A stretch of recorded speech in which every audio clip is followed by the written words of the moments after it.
just out here doing the life thing, man. There was corn all over Everywhere. Keswick. Yes. And I was driving my little boy to school, our little boy to school, and that impeded our arrival to school, so he got there about 20 minutes late. But you don't oftentimes see a tractor trailer hauling corn spill corn all over the road. I know. It's wild, yeah. It's wild. Yeah. It's absolutely wild.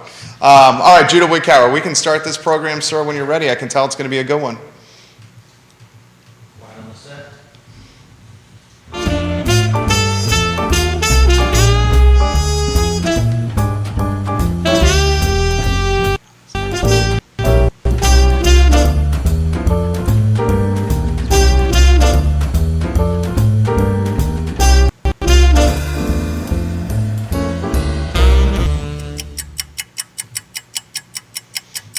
Guys, welcome to Real Talk on a Wednesday. Thank you kindly for joining us. My name is Jerry Miller. This is Real Talk with Keith Smith, who you will see in a matter of minutes. He had a car board meeting today, and he's sprinting from Hillsdale Drive to our studio in downtown Charlottesville on Market Street. Still, we have a fantastic program lined up for you. The program on Wednesday is brought to you by Ross Mortgage and Scott Mortgage Morris. Ross Mortgage, a name you can count on to get you through this market we call real estate, a market that every single week seems to have different personalities and different dynamics to it. Judah Wickower is our director. If we could go to the three-shot Judah Wickower as we welcome some friends to the program, some Adonis friends to the program, and Elizabeth Oliver giving her props as we speak. The dynamic aspect of this show is you can offer comments in the comment section, props for our guests, and I will relay it live on air to them. Good morning, everyone. You guys are on camera. Scott Mortgage Morris and the fabulous Donna Patton. How are you guys doing? Good morning. Good Great. morning. Doing great. It's great to have you guys. Thank you. I very much enjoy the Wednesday shows. Donna, I've heard through the grapevine, has known Scott since, is it elementary school? High school. I Yeah, think. probably high school. Since Yeah, high school. Yeah. Yeah. Okay. Yeah. So that's certainly going to come up today. Before that comes up, how about Donna, you introduce yourself to everybody that's watching the show. So I'm Donna Patton. I am the supervising broker for Keller Williams Alliance. I wear many hats. I am a volunteer with Green Dogs Unleashed, which is a special needs rescue in Fluvanna County. I raise money for them and also have a therapy dog with them that I take, and we volunteer. He does all the work. He can't drive, so I have to drive. But he does all the work, and we work with children on the spectrum. Love it. Passion of mine. It's just amazing. I teach for CAR. I was the 2016 president of CAR. I'm very involved with this, not only state, but local, and now I'm on a national committee. So real estate is my passion. Let's talk about that passion. What is it about the industry you love? Do you like working with buyers? Do you like working with sellers? All the above. And we certainly have to highlight your passion and dedication to fair housing. Yes. So I really do. I work with buyers and sellers. I help them buy or sell. I also do horse properties. I rode horses for 52 years, and so very much into horse properties. I like making sure people get the house that they want and help them understand the process, because even if you've bought a house before, it changes all the time. And so I really enjoy getting to know people, helping them buy where they want to buy, and I tell them I want them to have a great experience, because I'm going to run into them. Charlottesville feels large, but it isn't. You run into people all the time. Yeah, absolutely. Scott, everyone's a few degrees apart. Tell us about what you love about this lady here and how she goes about her business. Super duper human, just kind, as far as animals go, and the being an advocate for any and everything in need, no matter the species. That's an amazing thing. I live on a horse property, so luckily I have no horses, but I can appreciate how difficult it is to find someone what they need at that level that's going to serve all of their needs and just a lot of the things that she does. It's just basically being an advocate for those that are out there looking for something. Fantastic take right there. All right, guys, let's jump into the market. We'll start open-ended. Donna Patton, 2022 has been, should we characterize it as a roller coaster ride? Is that a fair characterization? It has. It really has. I had clients that sent me 6 houses yesterday. They're flying in to see. They're going to see 2 of them because 4 of them are under contract. And so it is very challenging. I think that having real expectations and having a qualified realtor that is going to help you understand, what the market is and exactly where you can buy and where you can't buy. And is it better to maybe build instead of buying something that's out there? It's been a challenging market. It really has. What have you found is the best path of success, especially for somebody who's traveling in? Is it just being open to being able to see things at the last minute, or also open to, not everyone knows it. Sometimes people think they know what they want until they see something else. Yeah. Real estate is emotional. People will tell you all the time what they want, and they buy something completely different. And so they walk into a house, and if it feels good and it's the emotional connection, they'll buy it. I never ask somebody if they want a 1 or a 2-story house. I ask them, do you need to have the main bedroom be on the first floor? And all the living aspects, the living room, kitchen, laundry on the first floor. Because they may have that and buy a 2-story house. Absolutely. Yeah. No, people make decisions based on emotion and rationalize them after the fact. That's how we humans operate. Yeah.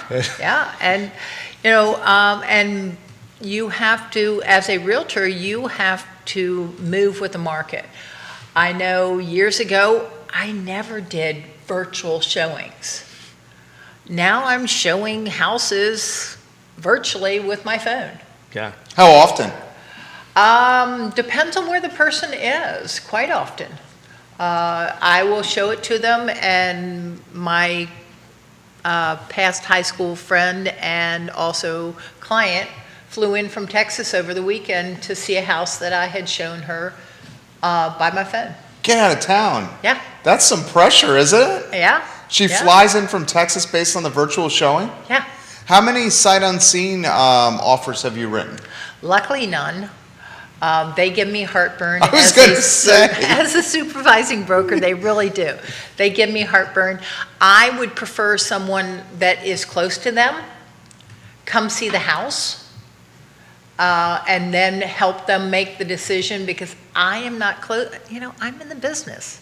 I might be close to them if they're a friend or if they're family, but I'd rather somebody that they like and that they trust help them with the purchase. Yeah, taking that burden away and putting in, and I'm not a fan of typically a third-party negotiator, but someone else to be the eyes and ears for them aside from you, where you've gone out and you've found the property, you've given the option, but you're not the one to tell you that at the end of the day to say, hey, this is the one, so that during the process, as soon as anything comes up or you're down the road, something comes up, and it's like, well, you did this. Right. Yeah, 100%. Right.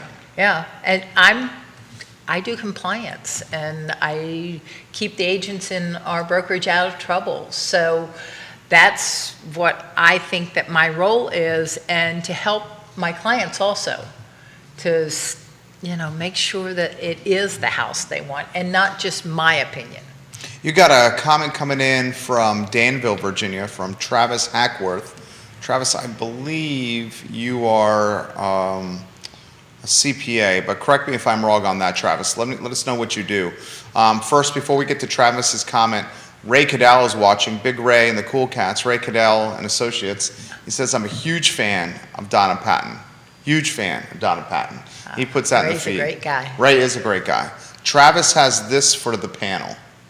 I wonder what the guest experience is in dealing with the issue of people's negative view of affordable housing versus market rate and how developers might tackle that in communities that need more housing? So I have said this, I'm very vocal about it. I truly believe that the area can do more for affordable housing. Okay. And not just push it out to the surrounding counties. Allow some efficiency apartments, or not apartments, or allow small, some of the lots, let's divide them. Allow more houses to be built that can be affordable. And it's really tough, especially in this market when you've got so many people that are looking at the same house and they're putting escalation clauses in. And so it's really tough for someone that is on a budget. My son just closed on a house today. Locally? At Lake Monticello. Congratulations. Yes, he closed this morning before the show. And I was luckily I found it through one of the other realtors in our company. And the seller worked with him and he was able to get it, but he had been outbid 4 other houses. Wow. I had someone outbid 4 houses this weekend alone, Yeah. between Friday and Sunday. Yeah. Wow. Yeah, It's terrible. making very good offers. Offers above asking 10% over asking, and lost every time. and lost every time. And 3 were to cash, and I don't know what we lost one of them to, but just super well qualified. Just tough. And like I've talked before, at that under $400,000 price point. What do you make of that, Donna? The under 400 is tough. If you are under 400, under 300 is extremely tough. And you're putting escalation clauses in, and I've had people that were over 500, and I've told them, I said, put as high as you can oh my gosh, I never thought I'd pay that much for this house, if you really want it. Now, not always does the highest person win. There are a lot of times that it depends on what's in the offer. Absolutely. Do they want a home inspection? Do they need to get a loan? Are they willing to, if the house doesn't appraise, are they willing to come up with the extra money for that appraisal gap? So not always does the highest one win. And I think it's really important for realtors to know who's on the other side. We have to work with each other every day. Now, we work for our buyers and sellers, but buyers and sellers are going to come and go. We still have a fiduciary to them. We need to make sure that we're working with our fellow realtors and, be nice to each other. Everybody is stressed in this market. Everyone is. The buyers, the sellers, the realtors, the lenders, we're all stressed. Yeah, I mean, that's, kindness goes a long way. It does. Yeah. It does.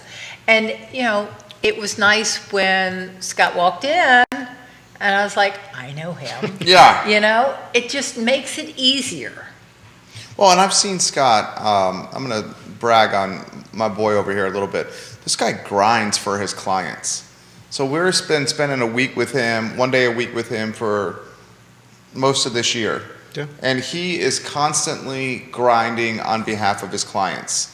And and another thing I want to highlight with you is you can get on the phone. You're reached on the phone.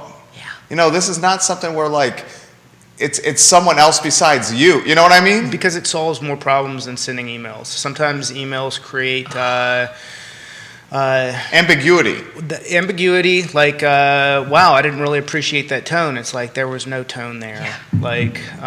But getting on the phone has an immediacy to it that if maybe they've missed emails because they were going to junk. Whatever's going on, a lot of times, and I find that with say title and underwriters. There's something just in who they are at what they do to where they only want to communicate by email, which is fine. But when things become time sensitive, if we can pick up the phone and solve a problem, we can be more efficient than 13 emails back and forth over the same topic. And that goes with clients and realtors. And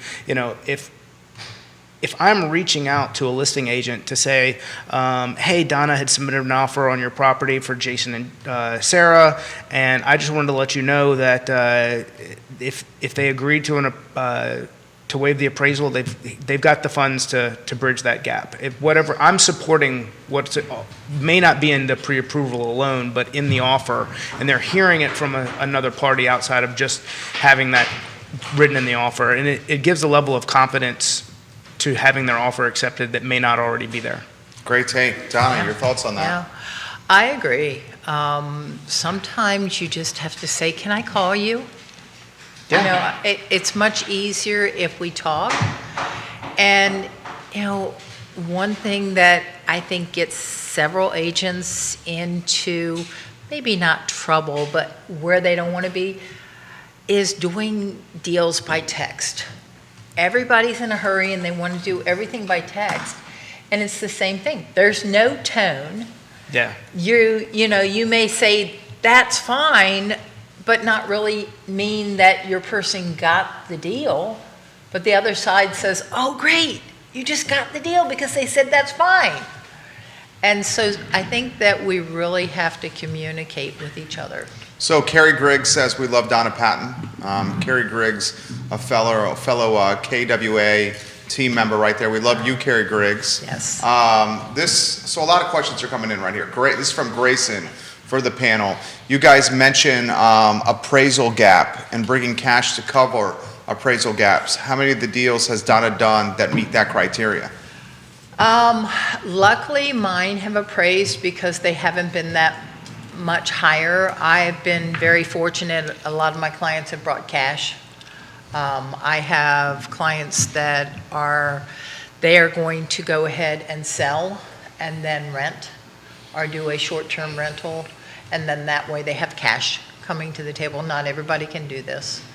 And I don't list and sell as much as a lot of people do because You're a supervisor broker. Yeah. Yeah. We've got, 116, 120 agents, so it keeps me busy.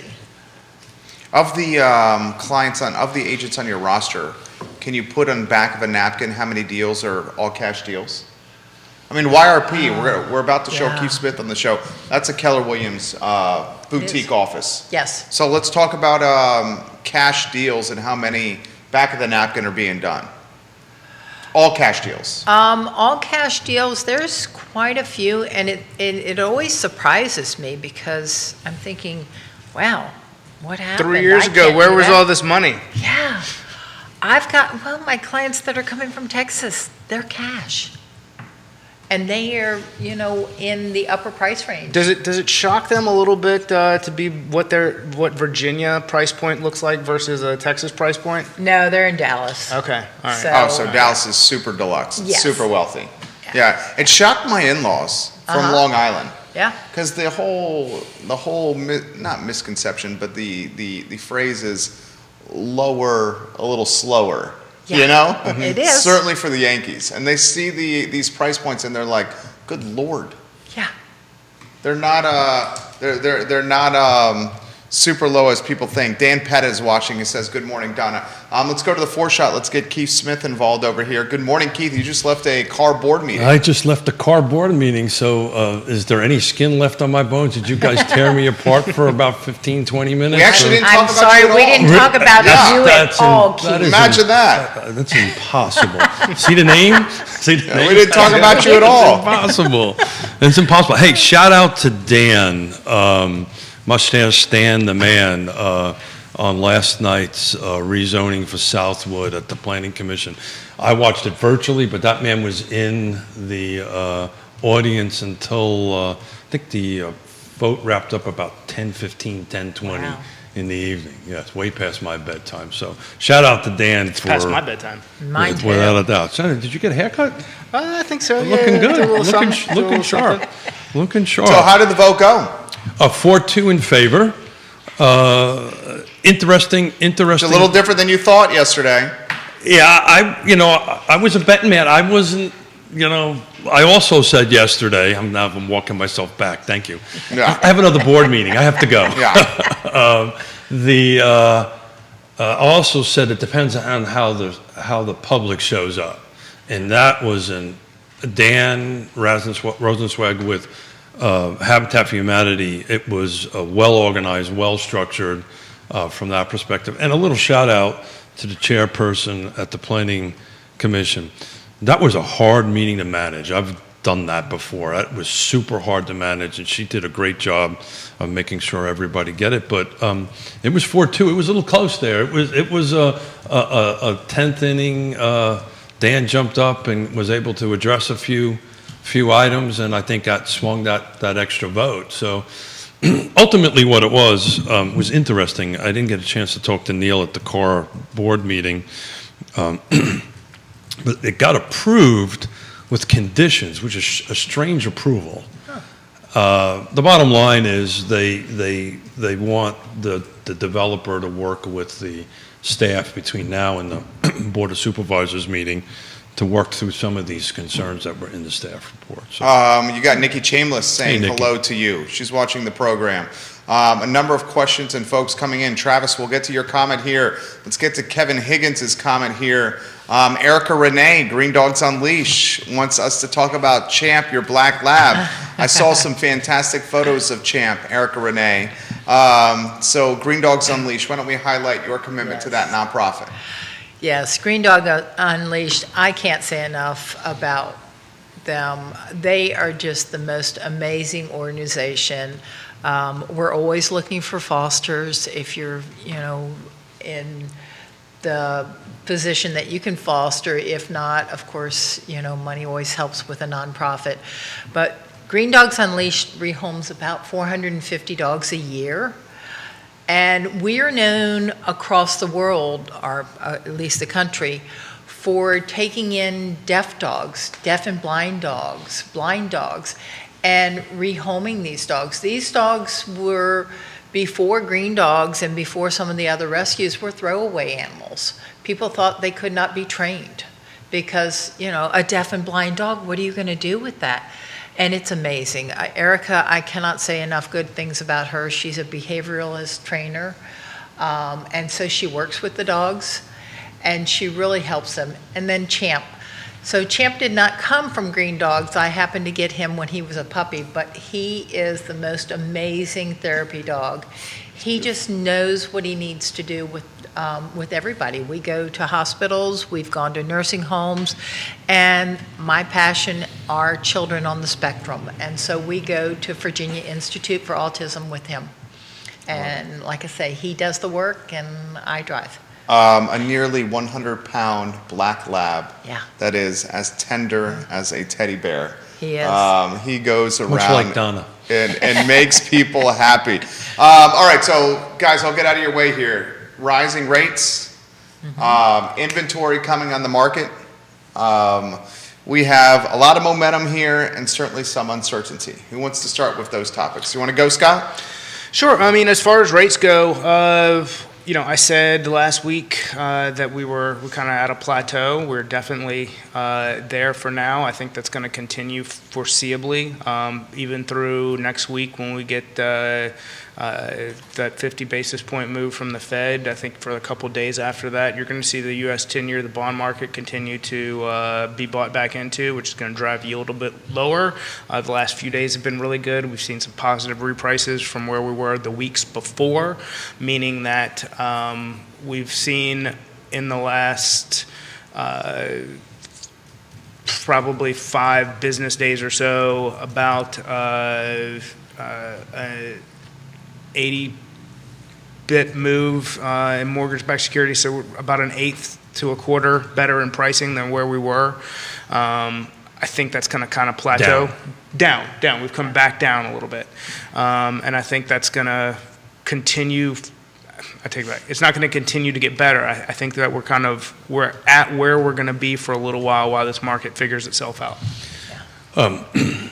mortgage applications? I ask you this every week. How's that looking? Application's great. But this past weekend, I've said, it's been ebbs and flows where I go, gosh, I'm worried because people are getting beat out, and then a bunch of stuff lands. This past weekend was pretty brutal for a lot of my borrowers, as far as actually getting under contract. I had one couple moving from North Carolina who made 4 offers, and very good offers, like waived appraisal, solid offers, and were beat by 3 with cash. I don't know what the one that we lost, we just didn't get some good communication from the other side.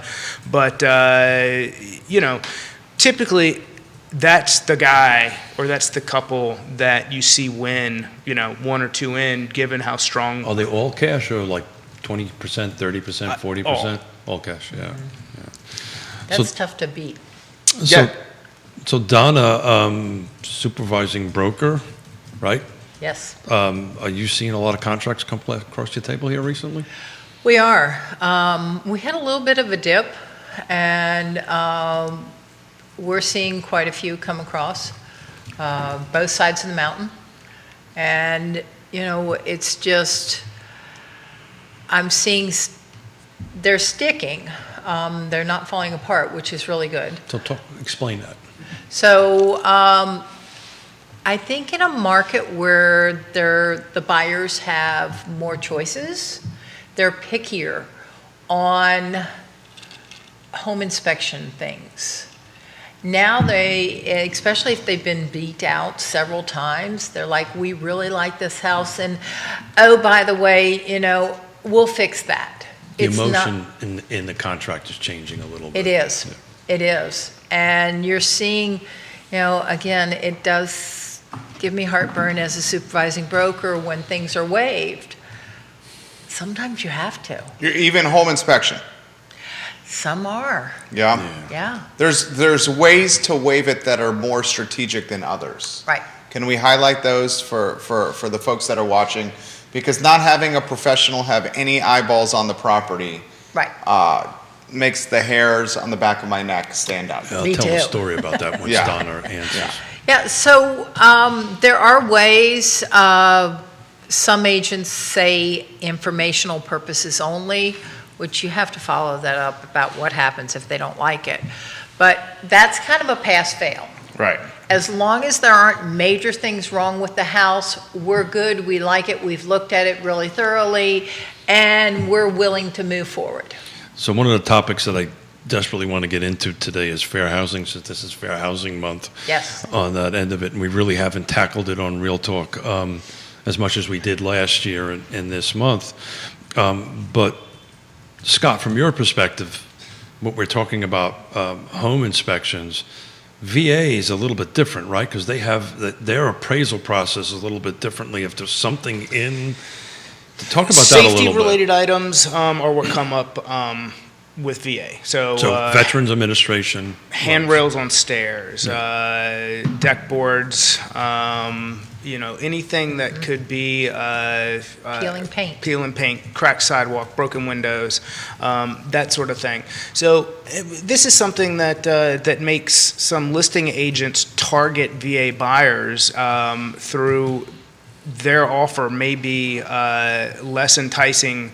And so one of my questions that I always go out to the listing agent. So first off, I'm always making the call, I'm speaking on strength of the buyer, how great the agent is to work with, why we look forward to doing business with you, and we're going to get this thing closed, and it's going to be amazing.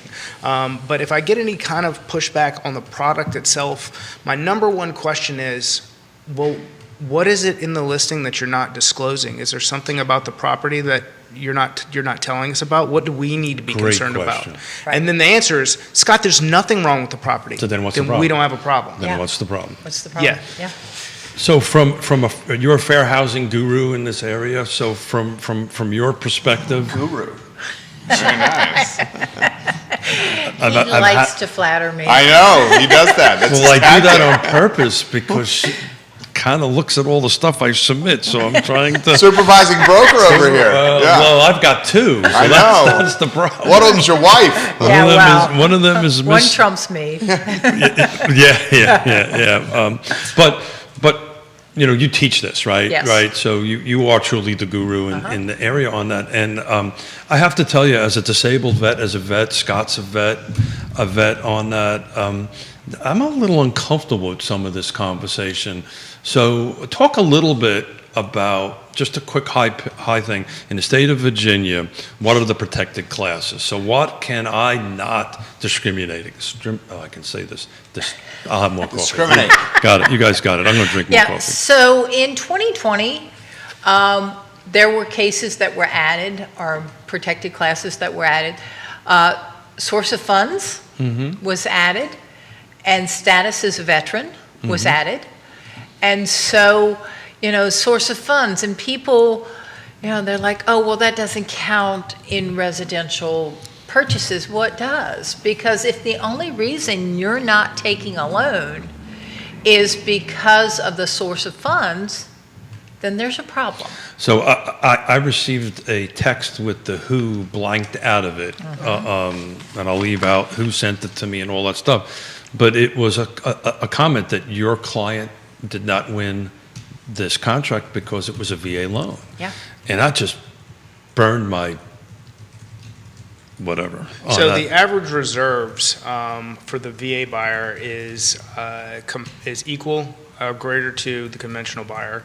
The average credit rating for a VA buyer is 722, and the difference in closing ratios between conventional product and VA product across the nation is 1%.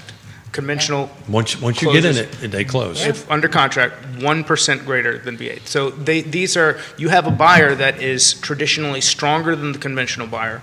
You have all of the abilities to combat the appraisal in ways that you do not through a conventional loan, and you have the fact that they're basically identical when it comes to closing ratios. So let's debunk this appraisal and things coming into it. Well, that's the biggest thing, is they think that value is calculated differently, and they being uninformed agents. Not everyone, clearly there are a lot of great agents out there who advocate for veterans and understand the product and understand that they have a trusted loan officer who's working with them. They're gonna, or mortgage advisor, I'm gonna stop using the term loan originator officer, mortgage advisor, somebody who's guiding them through the process in an educated way. If that's the case, those that don't understand for the same reason that they fear other things that they don't understand. They just don't know. So it's our job as professionals to walk them what we're through doing it here from the right very now. beginning. That's what we're doing right now. But the point that I was trying to get into is that there seems to be this misconception that the appraisal, something should pop up in it and I have to fix it, right? The seller has to fix it in a VA thing.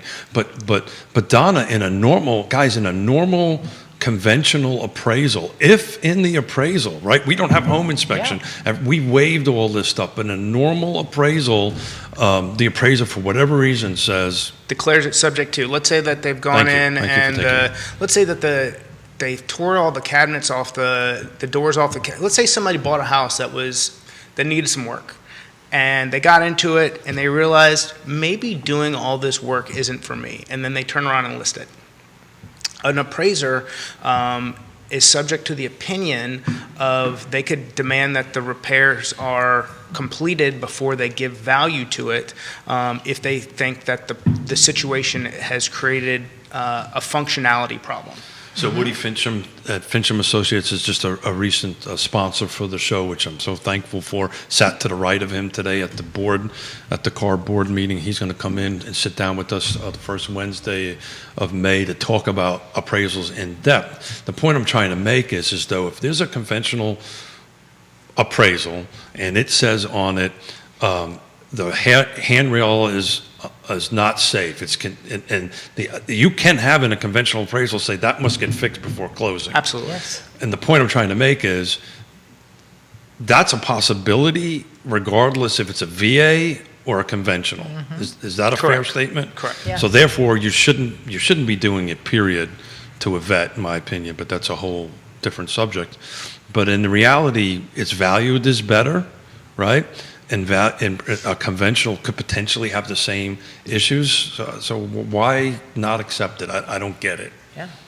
So from a fair housing perspective and a supervising broker, Yeah, there's really no reason not to accept it. Now, of course, you always allow your seller to make the decision, and we know that the agents are helping them with that. And when I do multiple offers and have on listings, I only put the facts into the spreadsheet. I don't put the people's names. I put the prices. I do put what loan type it is and what they're putting down and whether they're going to do the appraisal gap. But, and I tell people, VA loans, they close. So They really do. And another thing that I don't think people realize is it's not only the appraiser that may throw a condition in. Your insurance company Sure. may throw a condition in. I just had that happen. They said, you must have a certified roofer come look at that roof because it's original. And before we're insured. that stops the closing process, It correct? does. Any Yeah. thoughts on this? Yeah, no, 100%. I've also seen pool fences come up as well. Yes. So when it comes to odd things that nobody saw coming, yeah, I mean that's ultimately one of the things when we talk about in the spreadsheets and money down, I've had agents say things. There's nothing that really pisses me off more than hear someone say skin in the game. It's like their skin in their game was their service to the country that gave them a product that that the other clients or offers don't qualify for. Right. That's their skin in the game. Yeah. Yes, I agree. Can you I turn agree. that into a sizzle reel, please? A highlight reel. That was passionate and that was Yes. good. Yes. Kevin Higgins, multiple questions for you guys. We've dubbed him the King of Greenwood because of his contributions to this network. So, 2 comments. Are we living in a real estate calm before the storm? I like what's happening in the area of real estate, but I'm not sure I believe it. Is 2008 coming again, or are we the new tech valley? Are these prices truly sustainable? Then he also adds, what are characteristics you look for in a buyer within seconds of meeting them for the first time? Great question. So multiple questions right there. Donna, you want to start with this? Yeah, so from everything I see from National and from The Economist and stuff, I truly don't believe we're headed for an '08. Whether the prices are sustainable or not, I don't know. I don't, Explain what that means there. So are you meaning sustainability in that it's double-digit appreciation year over year, or you mean that it's going to eventually start slowing down to 2-3% I appreciation? think it's going to slow down. I think as the interest rates go up, I think it's going to slow down. I don't think it's going to tank like it did in '08. There were a lot of factors that made '08, and a lot of it was not the housing market. It was the lending industry and the government and what they were doing. And I don't think that's going to happen. I think that, it is the backlog of buyers is the issue. I mean, we don't have enough houses for people. And people say, oh, well, I don't want them moving here. And I have upset some people in the past. And I said, do you have children? They're like, yeah, why? I said, well, won't they need someplace to live? Yeah. You can't say, don't build houses if you've ever had a child. I was having a conversation with a neighbor where I'm at, and they pretty much were just completely accepting the fact that their kids will never be able to live in this area. Yeah. Despite them wanting to move here, my neighbor literally said, well, this place is too expensive. My kids will never be able to afford to live here. It's And not- just had it like that. Yeah. Like completely like that and was completely cool with it. But it's not this whatever this place is. It's not just It's this everywhere. place. This is a national It Yeah. housing affordability issue. And I would encourage folks to go back and rewatch. It's a 4.5-hour meeting, but last night's Southwood meeting. And if you really want to understand what this is all about and really want to understand diversity and you really want to understand fair housing, listen to the residents as they got up. Some of them were interpreters. Some of them, just to take the guts to stand up there and talk about what housing meant to them and how important it is to them. But, and I'll let Scott jump in, but, my record is pretty clear. I've stated it multiple times. We are not going to see a repeat of the time of great unpleasantness. Yeah, when you talk about that, No, go ahead. when you talk about his part of the question of is this sustainable, is it the pricing, has it stuck? Yes. There is not a 20% correction coming, and those who are going, I'm just going to wait until, you're going to wait until you found yourself priced further out of the market. Now, 20% year-over-year increases, God, no, that's not sustainable. I think we get into a 3 to 6 range. You're going to see some things. Some of it's going to take some time. You're going to see a certain population of people who took the ability to refinance or purchased at a time when rates were very low, where they're going to build some equity, and then they're going to have life changes, and they're going to maybe take some cash out down the road, and then they're going to be forced into a higher rate, and that's going to open up their mindset as far as moving towards a different property. But there's going to be some time involved in getting there. And I think we're probably 3 years into that. And then hopefully in that 3 years, we get some new construction, but we're definitely going to go through a time where we're stuck in a very tight inventory environment. And that doesn't mean that there's not a lot of success out there to be had for those in the industry and for those who are out there looking to buy a home. If you're buying at a rate now that is higher than the rate was a year ago, that doesn't mean that that life is treating you unfair, Or that you made a bad decision. or that you made a bad decision. Yeah. As soon as you purchase and you are building equity, you are in a better place than you were when you were paying rent and not building equity. Yes. So- Great take, Scott. Yeah. So tune in on Friday when we're going to have 2 city councilors sitting in the seat, because I'm going to outline that exact scenario on a land trust project on Nassau Street. So look, I talk about this all the time. Pool as buyers is super high. Inventory is going on right now.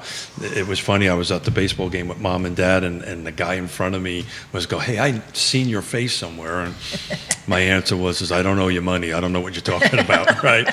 But it goes, "Well, hey, I know you're enjoying your family, but can you tell me where the market's going, right?" And look, the explanation that I've been giving right now is with this 5 or 6% and potentially 7%, because I personally think that's where we're going to end up in 12 months or so from now.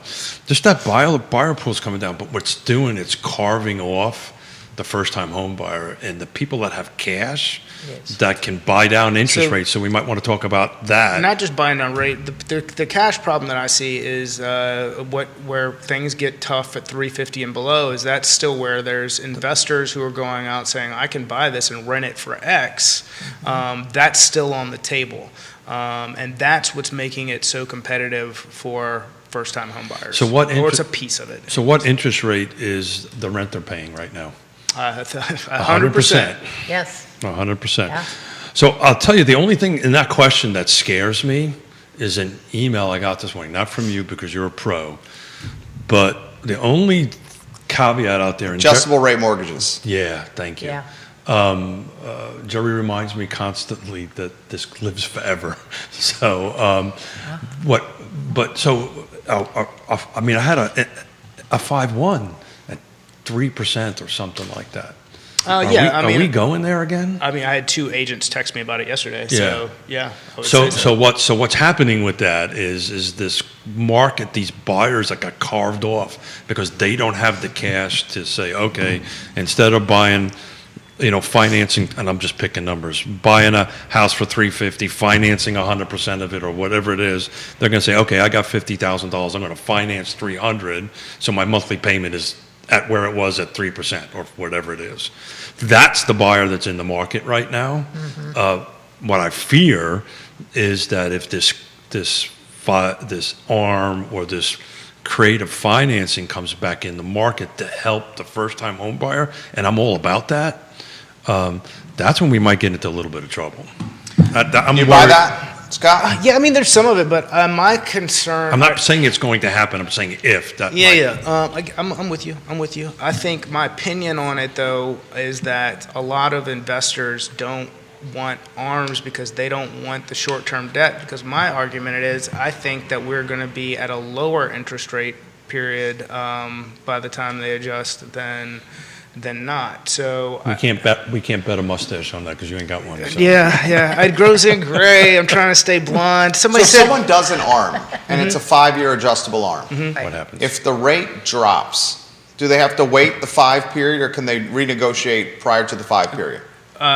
they could refinance out of it if it went lower than where their current rate Which they is. won't do which- because it yeah. costs them money. I mean, It has to the- be It substantial. would, yeah, I would say it would have to be probably, it really makes sense at 0.5% or better, but you'll see people pull the trigger at a I mean, quarter. the depending. 5-1, Well, just to get out of the risk. You'll Right. see, if it, let's say Yeah, it got that's to a the different story. same rate, you'll see people who it would make sense for to get out of the risk. To lock long-term? Yeah. so why don't you take a second and explain what a 5-1 arm is, or how that actually works? After a 5-year period, it'll adjust. It can adjust up to 1% greater based on the LIBOR, which is It's a bit complicated. and then it can then adjust another 2 years after that. So the fear is if I take a 3% 5-year arm right now, and 5 years from now, interest rate's 10%, right? What would my interest rate be on the 6th year? There's a couple other factors there. Got it. It's not But that let's simple. hypothetically say, so in the 6th year, it could go up as much as, let's say, It'll go up. it'll go up, Right. and then in the consecutive next adjustment period, it could also go up again. So all of a sudden, I could be 6, 7, You could 8. be, yeah, you could conceivably be That's the 7%. point I'm trying to Yes. get Right. to, and that's so That's so scary. So that my caveat about are we ever going to hit a 2.8, 2.09 time of great unpleasantness is as Donna said, if the regulators start changing the process and the credit approval process changes on that end to help the inventory a little bit, that's my biggest fear. I don't know if it's always ever going to To happen. help the cash-strapped buyer. Thank you. That's Yeah. that's what I'm. Your thoughts on this topic, Donna? Yeah. And I was a realtor in '08 because I've been doing this for 26 years. And I just know there were so many buyers that ended up with these arms. And when they flipped, they not only was the house not worth what they paid for it, but they could not afford the mortgage. And so that is scary to me. It really is. Look, I'm not trying to do doom and gloom. It's Right. it's just something that we're going to be looking at every Wednesday. We do. Right, to say, hey. Because the ARM offers an advantage to the buyer that does not, especially the first-time home buyer. You know does who it's not great have a for? ton of It's money. me. Let's talk about who it's great for. It's Not great just for that, me. not just that person. Let's talk about people moving into this area specifically that it's good for. Let's say you are a resident at UVA. You're coming in to work for NGIC, DIA, or one of the alphabets up And you're 29. leaving within 5 And years. You're leaving within 5 years. Right. So you're going to get in. You're going to take the advantage of the short-term interest rate, and then you are committed to refinancing or selling the house at that point, because you're either going to turn it into an investment property and retain it, or you're going to sell it, get out, and go find something else. Those are the people that is best for. Yes. So let's talk about me personally. So we have this debate, a very public debate. Mrs. Smith and Mr. Smith are Sell having your home, Keith. about Sell selling- your home. to sell a house. And look, Yeah. let's face it. And this You're not is getting any younger. You can't sell it for more than right now. I heard that, by the way. I have new hearing aids. I heard that. New hearing aids. I have new hearing Yeah. aids. I actually, this is a scary thought. For the last 2 to 2.5 years, I couldn't hear what I was saying. Now I can. It's a scary thing. I just got to tell you. So, look, for Yona and I, it would be a great thing, right? So we would sell our home. We'd have a little bit of cash out of it. Frankly, I don't want to buy something at $800,000 at 5 or 6%. But I'll buy something with a 5-1 arm at 3% or 2.5% because I know in 5 years, right, I'm going to be 65 or whenever we do this, 70 in that range, and I know for a fact we're going to be moving someplace else. That's going to happen at some point. So I'd be all over it because now the math works for me Right. on that end of it. But if I'm a first-time home buyer, man, that Yeah. I don't know if that's good advice. Well, yeah, no, I agree with that. I think that that's the main thing is for someone who also talking about hedging risk. So why are you putting somebody who's making a first purchase who is in the beginning stages of a career or starting a family, who may or you don't know what are they married, not married, what that future looks like for them, to where they're going to be forced to make a decision in 3 to 5 years, whereas somebody who has some capital. They've made, they're in a more secure position and has the, even if they're unhappy about it, nobody likes change. They could have a developed plan to go out and make a move that, they're less likely to put themselves in a bad position than somebody doing this for the first time. So we talk about trusted advisors all the time on Real Talk, right? And this is the reason you need a trusted advisor to help to go through here. What I'm a little fearful for is that this first-time home buyer, these younger buyers are so desperate, right, that they might end up making bad decisions without having the trusted advisors at the table. And I'll go back to talk about a home inspection issue that wraps that up. But I think Jerry, We're in that level of desperation. Yeah. Yeah. I mean, it's in that realm. Here's an agent, Will Nafei, watching the program. Hey. And Hey, Will Will. says, Scott, I was in the position that you were in this past weekend as well, 0 for 4 on offers this weekend. And Will said all his clients put in great offers. We went 0 for 4, all of them outbid on this past weekend. But the question, Will, was the multiple offers greater?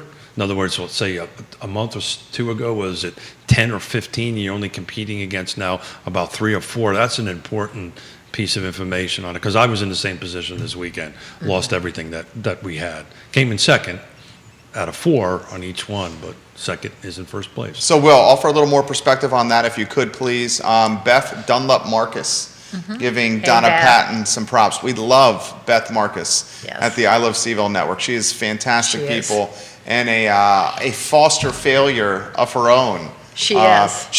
Beth Dunlap Marcus, a lot of people don't know this, probably fosters the most amount of dogs of anyone maybe in this community. She's a dog midwife. She's a dog man. We love you, Beth. Yes. Jack Crocker, hello, welcome to the show. Michael Sargent, hello. Bailey Lloyd, hello, and welcome to the program.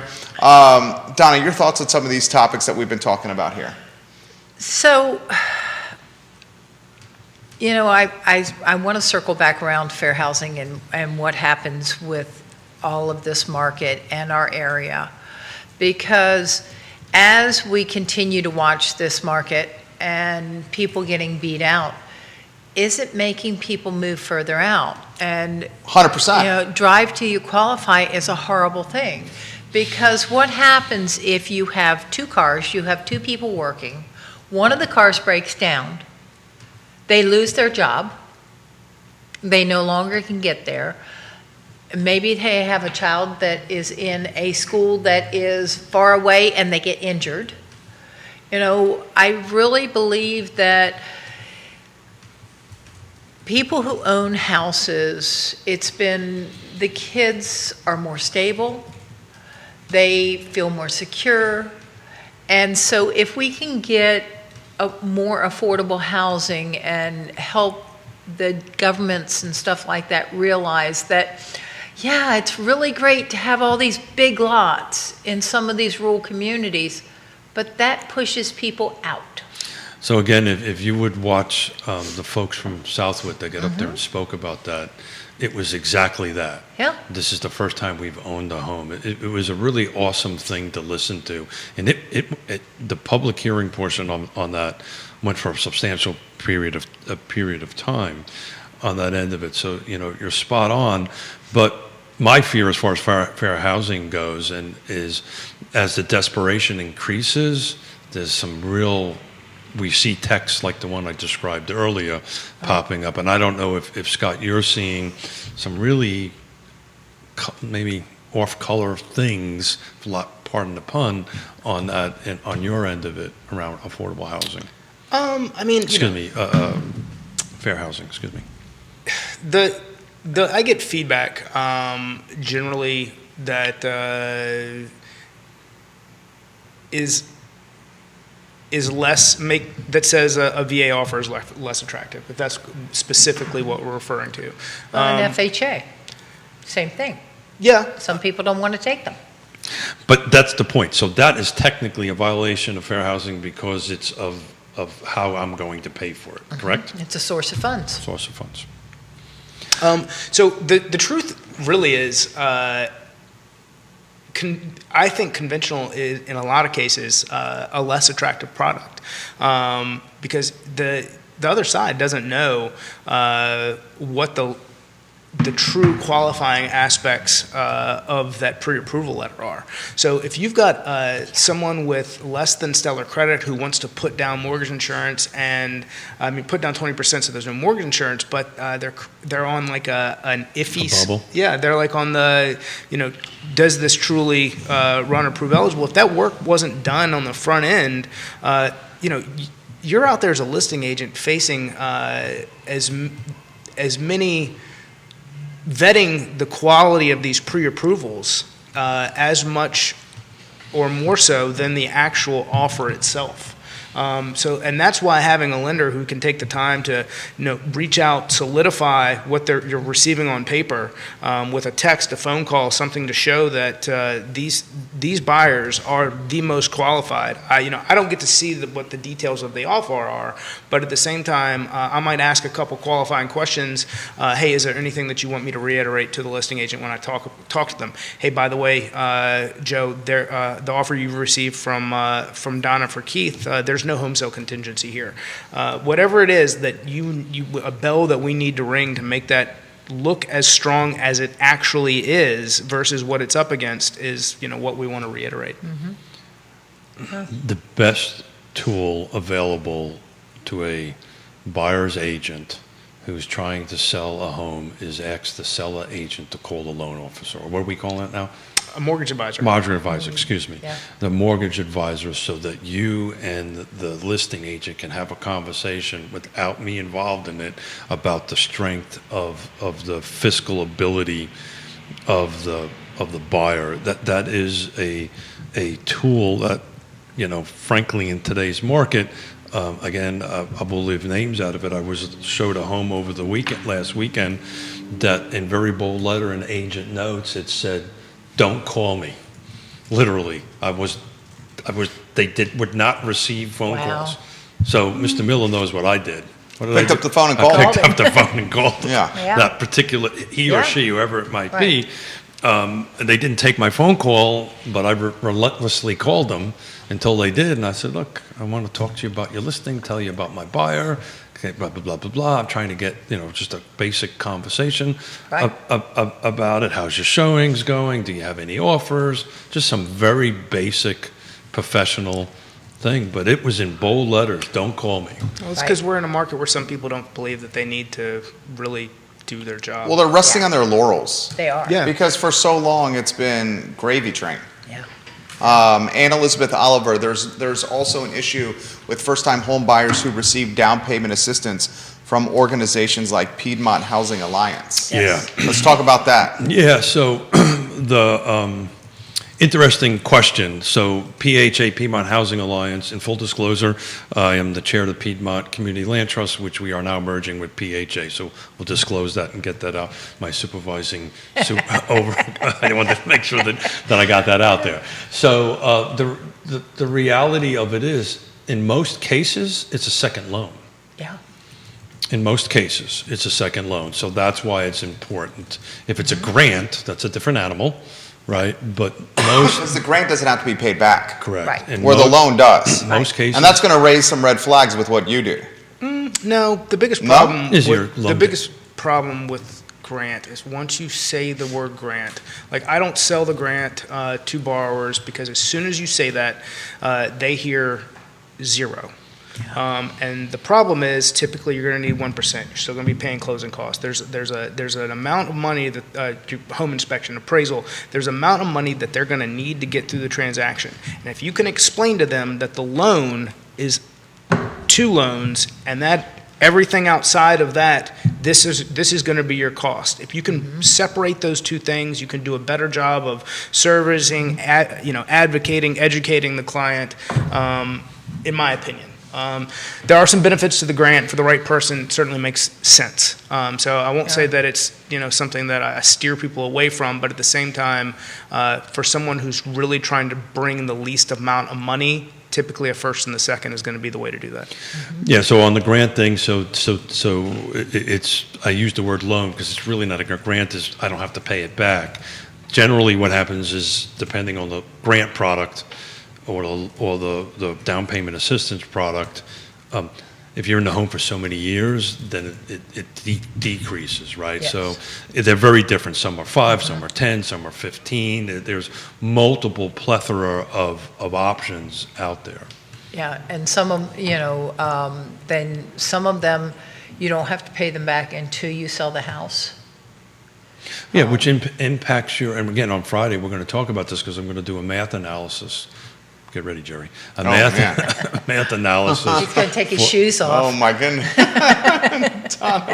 Thank you. Note to self, wear flip-flops on Friday. That was a zing to Keith that he needs his toes to count past 10. That's what he was doing, Donna was doing there. Actually, Donna, I have to be very honest with you. This is much tamer than I anticipated today to be. Well, we still haven't gotten into the realtor. No, actually, I did that at the board meeting today. Did you? No, I did, and She's working with Keith on pronouncing what he does for a living. And the thing is, he can do it because I've heard him. Oh, I know. consistency is key. Well, yeah. So I did it. I used the word in the board meeting, and it You was mean like realtor?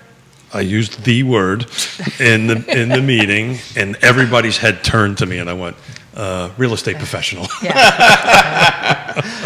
Dan Pettit, do most offers have the escalation clause in the offer? Oh, boy. Most of the ones I'm seeing are. Yeah. Well, I have a very. You're not a fan of those? I'm not a fan of those. Explain why. Yeah. Lead with your best foot? No, because we're talking. It's Fair Housing Month. Talk about a slippery slope. Yes. Right, and talk about how you can inadvertently violate fair housing with those things. It's just. I'm not a fan of them. They're just doesn't feel right, and it's just. I'll let you tackle and why. Also, another thing that I would want to caution, and I've already said how I do it, but if you're doing offers, are you letting the seller see all the offers? Also, another thing with fair housing. Or are you just doing your spreadsheet? Yeah, you're doing your spreadsheet, because it's just like these Ring doorbells. Who's watching? Yeah. How are they actually picking the person that's buying their house? Yeah. And we want to think people are fair, but they aren't. Well. Not everyone is. And, they might say to their neighbors, well, I'll get you a good person in here because I love my neighbors. But the thing is, if you should be able to live anywhere you want to as long as you can afford to live there. It doesn't matter who you are. I am extremely passionate about fair housing. That's why Keith asked me on. I teach it. I teach at home with diversity. Besides, you said, when am I coming on the show? So that was that whole issue. Yes. And you're good at your job. Yeah. Yeah. And, if you can afford it, great. It's Let's just get you a there. slippery slope when you have multiple offers and they're so close, and It is. who comes in first, who comes in second. You really have to have your act together Yeah. to manage those on that end of it. And most folks don't know. So if I have an escalation clause that says the house is $450,000 and I'll go up to $500,000 in $1,000 increments. Well, first of all, that tells me as the seller, hey, you can afford $500,000. So what do I do there, Yeah. right? But the way it's written is if Scott puts one in at 401, $451,000. Well, and there's only two offers, then the contract's $452, not $500,000. Right. So now you have to have this whole explanation with the seller. It's not $500,000. Well, they said they'll go up to $500,000, isn't it? No, it's Scott's is $451. The other, and oh, by the way, if the first one is $1,000 over the next highest one, now again, and this thing can just snowball, and it becomes this really, Yeah. It's obvious to me why it's not the best tactic, but why is it utilized so much in this market? And Michael Sargent says, amen, Donna. Why is this strategy utilized so much in this market?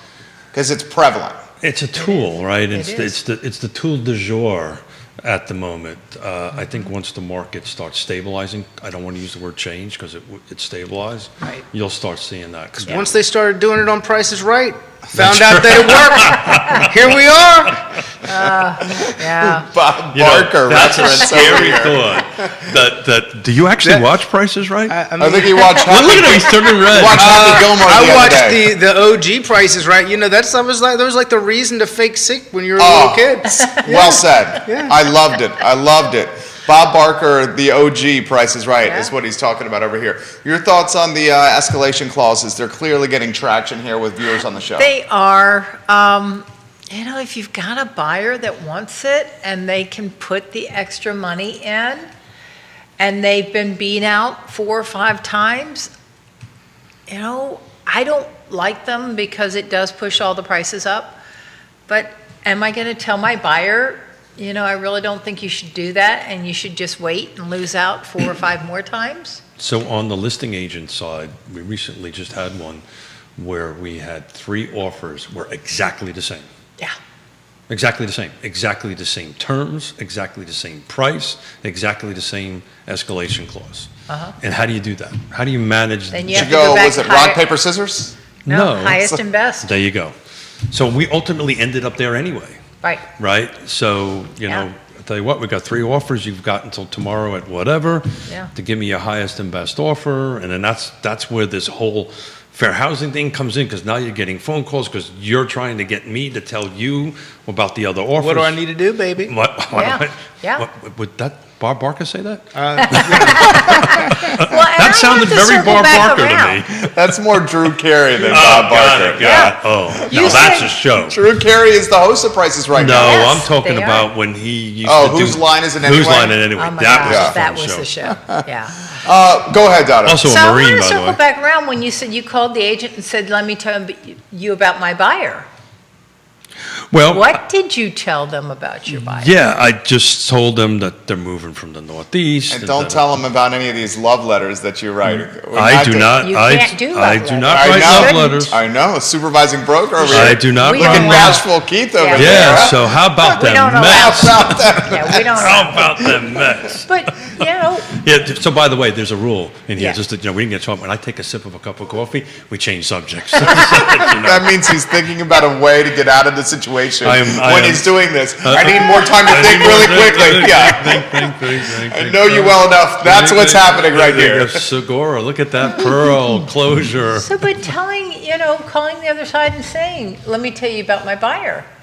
Well, You gotta be careful. how Yeah. much? Yeah. So very innocently, years ago, I had someone that said to me, does your buyer have kids? And I said, you can't ask me that. And they're Sure. like, what do you mean? I can't ask you that. Yeah. And I said, that's a fair housing violation. They said, well, my seller wants to know if they should bake cookies. And I said, we like cookies, have them bake cookies.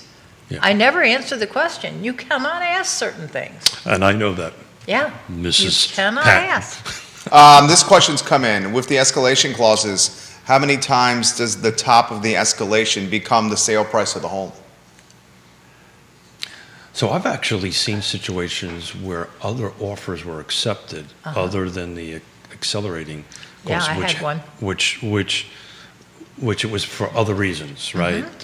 More cash, no More financing. cash. Yeah. No inspection. inspection. Which Yeah. I want to get back to this no inspection story that happened to me yesterday that I want to share, that the dangers of that.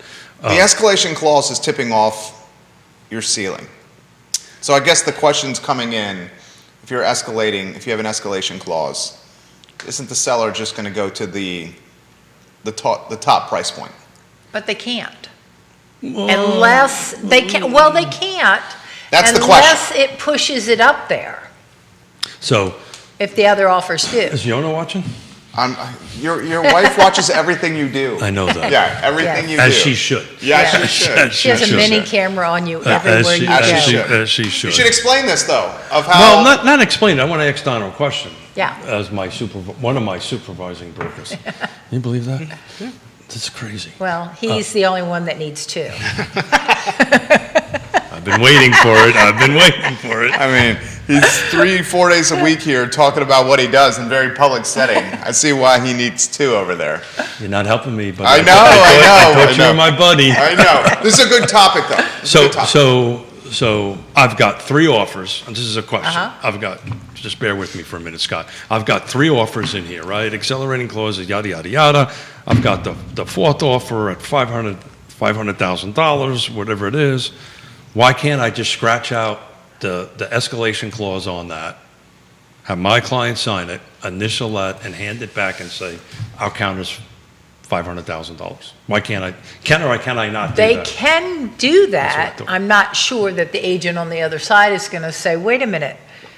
No, Then you go to the backup offer. But I'm amending an offer, you right? are I've got amending offers it. in front of me. But that That's doesn't what I make it would do. ratified, My client, because so- they would have to agree to it. well, correct. I can do that. So, Right. look, when contracts go back and forth, there's 3 things can always happen, right? Acceptance, rejections, or counter. Right. Right? So I've looked at all the 3 of these. Scott's my client because Scott's my client.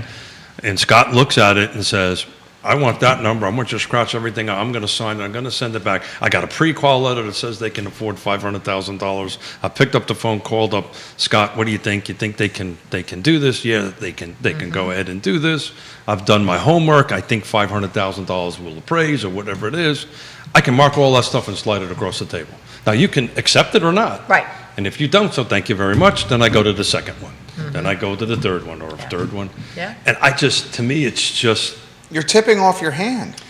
Look, It's like having pocket aces and then an ace on the turn, and you're basically telling people before the final bet that you're going to win the hand. So here's the risk at that, from a buyer's perspective. I can lose all of them.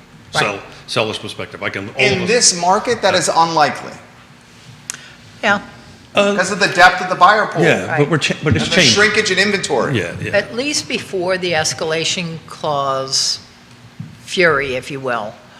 When you went back at highest and best, you didn't know what someone's highest and best was. Right. Well, You I know. tend. Your thoughts, Scott's got some. I will say that even with highest and best, I sometimes see that number being less than what their client is pre-approved for. And what I mean by that is, so I got Joe and Sally going out. They made an offer. Agent sends me, hey, we're going to escalate to this. Can you send me a letter to match? So if they were pre-approved for $600,000 and we're only going to escalate to $450,000, that's give them not the $600,000. Yeah. That's not their ceiling. They're getting a letter that's going Well, to match. that's we do this all the time. They're approved for X. We're going to make an offer at this, and we Yeah. think it might go to that. Give me that number. Right. Multiple agents have said, but keep in mind that you do need to show proof to buyer's agent that you truly outbid the other offers. I disagree with that. Donna? You do. If Now, unless, in your scenario, no. His is different because he Yours is showed it and he different. amended. So got it. So my scenario is different. I looked at all Right. the offers, crossed it out, sent it, go there. Right. If you're exercising the escalation clause, you Do don't have have to to show. show, but you have to verify, Well, yeah, you cross out redact, the who's you who redact and the names and stuff like that and just make sure that you show that. Yeah. So, but I don't know. I've just It never doesn't been a always fan. beat out, though. I had somebody that, and they've closed, so, but they bought a house. They escalated $110,000 above the asking price. That's a big number. It was huge. There was another one that they actually ended up beating out that was $115,000 higher than their escalation. But the terms of the contract, ours was cleaner. It also was a 2.5-week closing cash contract.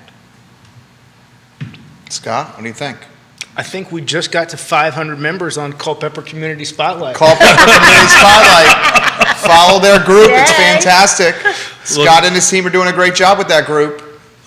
I do want to rally back to this home inspection thing that we talked a couple of times, because this was an important conversation I had yesterday that I think whoever's listening and watching, this is a good example. And I'd love to you two guys to chime in. I'll leave who, what, when, and where out of it. It's local. I'll do that much. I got a phone call because I happen to still have a Class A general contractor's license from a buyer who we happen to know didn't use the owner and I, went and did a sight unseen, no home inspection purchase. And the house has, this was a young couple, used all their cash to buy it. Home has black mold in it. Oh, no. I can use the M word because I got a license that says I can. Black mold, structural problems in the attic. And turned out to be, and this may be the saving grace, it was a, help me out, Donna, here, meth lab. Oh, and it wasn't disclosed. That was not disclosed. Oh, So they can get their money back? Well, I've referred them to an attorney is what Yes. I did. But He only plays one on TV. Yeah. But- Stayed at a Holiday Inn Express. There's remediation companies for that now. Yeah. ISC. Yeah. well, I don't know if they do particularly meth No, labs, I was but more you have- mold than mold. the mold end of I don't yeah. know many local Yeah. companies that are doing meth lab remediation. Yeah, so, well, I think that's what Scott I'm was saying it exists, and we're close enough to, I'm not gonna. I thought he Stop, meant the stop. mold. Yeah, I thought he meant the mold. So the conversation, I was there, I was, okay, look, we got ISC. ISC can help you with this, da-da-da-da-da. Let's reach out to Scott, see if you got any equity built into it, see if you can get a little cash, until they showed me the documentation on the meth lab. And I said, Wow, you yeah. need to talk to a lawyer. Yeah. The point is, this young couple got desperate.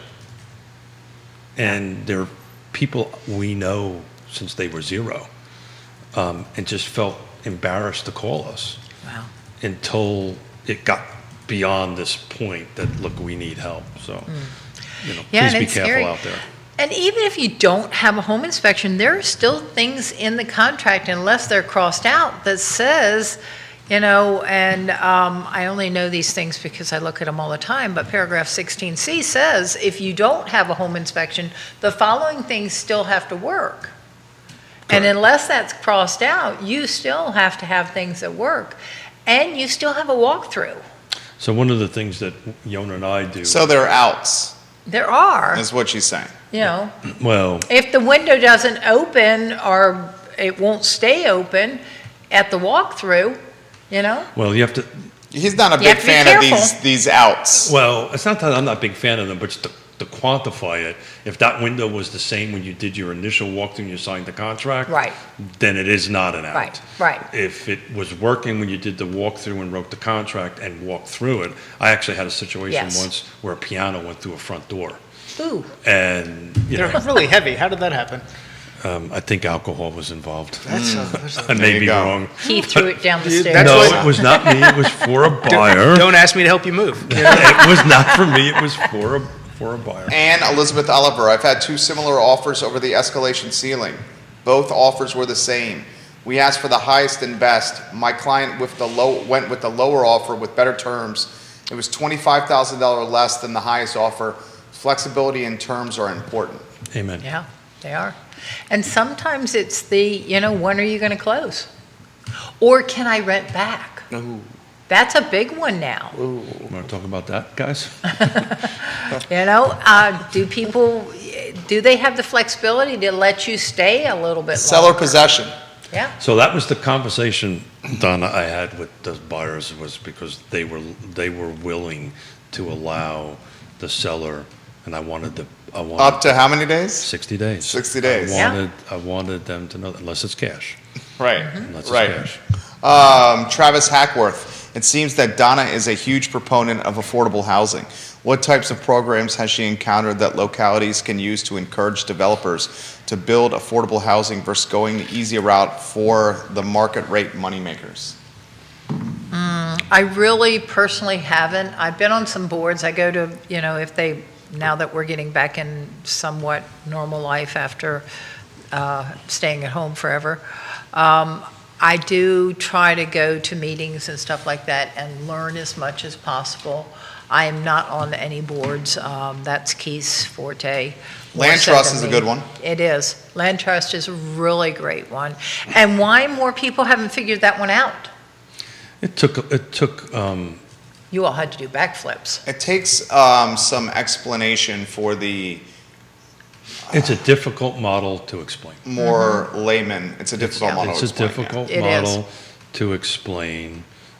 Part of the reason for the success is the team that's part of the land trust, and chatting with folks on a regular basis. We just recently got $625,000 from Albemarle County, which is huge, to put 12 new homes in the ground. That 625 will generate about $3.5 million worth of affordable housing for folks making between 50 to 60% AMI, and those will be in the ground and occupied by the end of this year. Yeah. That's fantastic. Congratulations. Well done. Scott, Donna, and Keith, how about some closing thoughts on the Wednesday edition of Real Talk with Keith Smith, presented by Ross Mortgage Morris? Scott Mortgage Morris. I'll keep ringing the same bell. As Will was talking about, Keith, if you are out there being an advocate for your client, and they didn't hit the wins, it's ebbs and flows. We see more inventory come on. We see more offers get accepted. We go through some times of struggle. Educate your clients. Keep them positive. Stay positive yourself. Go out. Put your best foot forward. And be kind and engaging with the other trusted professionals, even if maybe that's not even if you're getting don't call me's and things like that. The more that you go out and advocate, the more success you and your clients are going to find. Good take. Yeah. I agree. You need to make sure you have a realtor, whether you're buying or selling. You really need a realtor that knows what they're doing. Meet with them, let them know what your ideas are, what your goals are, and, again, play nice with your fellow realtors, and make sure you have a trusted mortgage advisor that you can actually get to answer the phone on a weekend or in the morning. Not all of them work on the weekends. And the Scott thing- does. Yeah, If I you're know he working, does. I'm working. Yeah, we work a lot, and just think everyone at this realize that table this works is on the going to weekends. change. Yeah. What's the weekend? Yeah, right. Yeah, That's what happens when you go into business for yourself. Everyone wants to go into business for themselves until they realize that they're working on the weekends and the holidays. Right. And after 6 o'clock and getting text from the distinguished gentleman at 5:45 in the No, morning. I You've have- changed that. You've changed when was that. the last time No, I've done- you've changed that. Stop tossing me under the You've bus. changed When that. was the last time that It's happened? gotten so much better. When was the last time that has happened? It's been a little while. This sounds like a conversation with my wife. It's When been was a the little last while. time that happened? When was the last time I did that to you, Jerry? It's been a little while. Okay. Don't let the people think that I'm texting you at 5:30 every morning. So no, he texts Quentin. actually, yeah, we do. I know you do. We do. But he Doesn't starts. surprise me. He started first. So I wanted to get to something today, which we'll have to save for another show. Competence, right? Professionalism beats cash. And there's about 6 or 7 tips that I wanted to talk about. So we'll save this for another show. That you can beat cash in contracts. There's some tips that we can do this. So we'll talk about that in a future show. Okay. So Friday, Juan Diego Wade and Lloyd Snook. Juan Diego Wade and Lloyd Snook, we're going to talk about updating, hey, what's going on in the city of Charlottesville, budget's over, what's going to be going on with that. Going to take an opportunity to, and I've been working on it, how to explain the wins that we've had on the resales on the land trust on Nassau Street. And so we're going to tackle that, and housing affordability, which we're all passionate about. Yes. I love it. I'm looking forward to it. Real Talk with Keith Smith, Ross Mortgage, and Scott Mortgage Morris. Donna Patton was unbelievable. Thank you. Thank you for coming on. Yeah, Well, the thank expectations were high. You surpassed them, like you always do. The show archived at realtalkwithkeithsmith.com. Check out the new website, realtalkwithkeithsmith.com, and I encourage everyone watching the program to like the Facebook page, Real And Talk share with it. Keith Yeah. Smith, and Yeah. share it, guys. Judah Wickhauer is our director. For Keith, Scott, Donna, my name is Jerry Miller. Thank you kindly for joining us on the Wednesday edition of this show. Take care. Bravo. You'll tell us when the mics are off here. And did you notice, I can't find my phone, and I have not